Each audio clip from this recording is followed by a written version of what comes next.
the majority leader, the leader of the House, to have a say.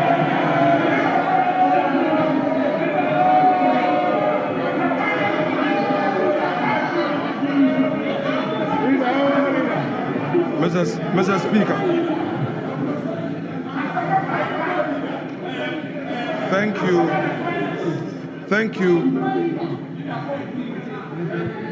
thank you for the opportunity to say a few words in response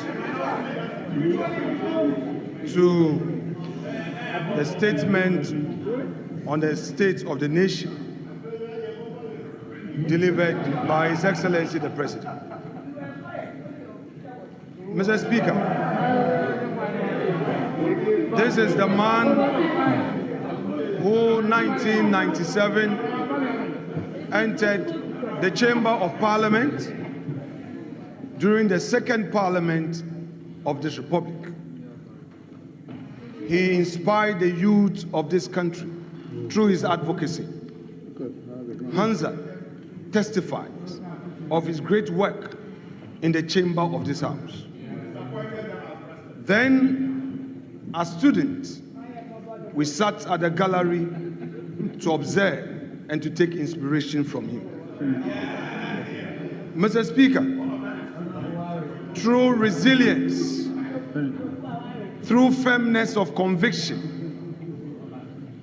he tried over and over again and made it to the presidency. Mr. Speaker, today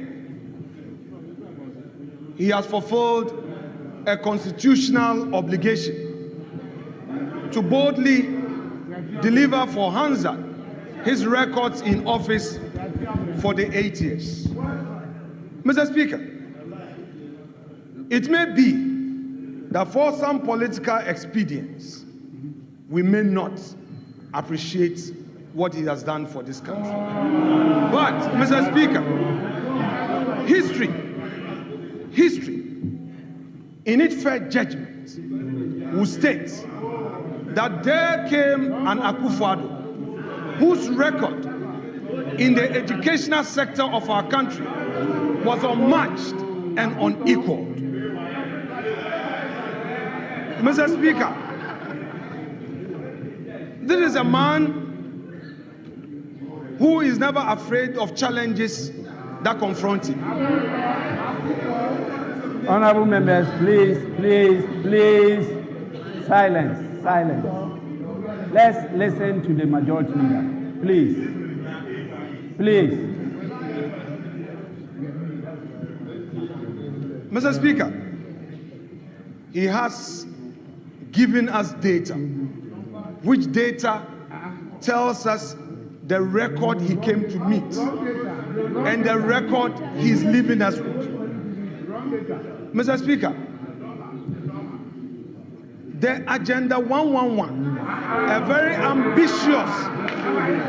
very ambitious policy to revive our health sector and to provide for the needs, the health needs of the many vulnerable communities, Mr. Speaker, which is also unmatched, is there for all of us to see.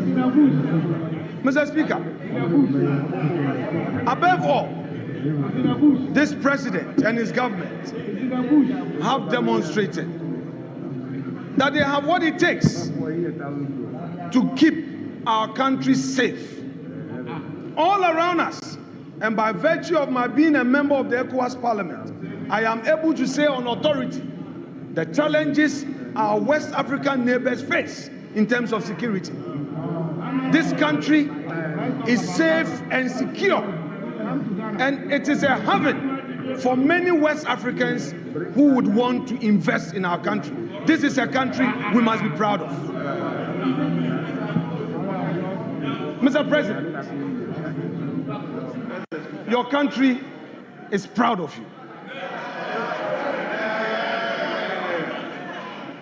Democracy has experienced its best under your leadership.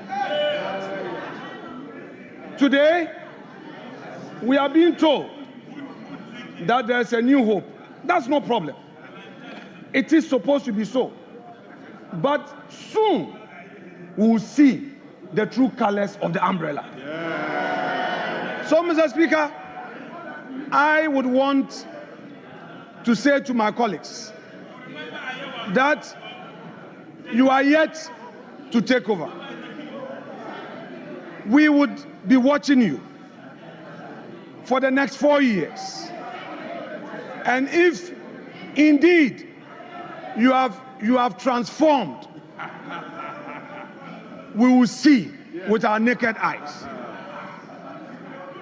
This is a government that came into office and faced major challenge which confronted the world all over, but demonstrated resilience. This is a government that ensured that in spite of the COVID, all government sector workers were paid.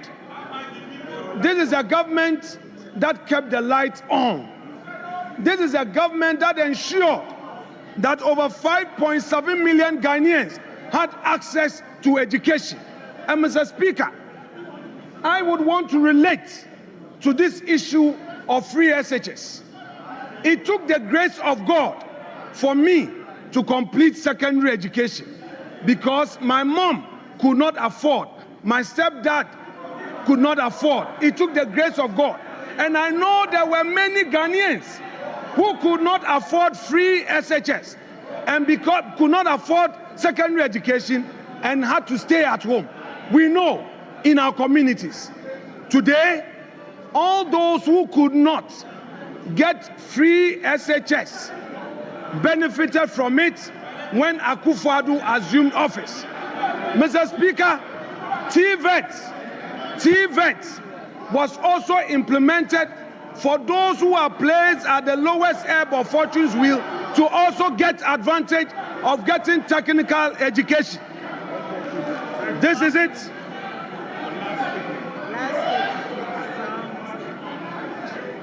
This is the record that Nana Addo Dankwa Akufo Addo is leaving us with.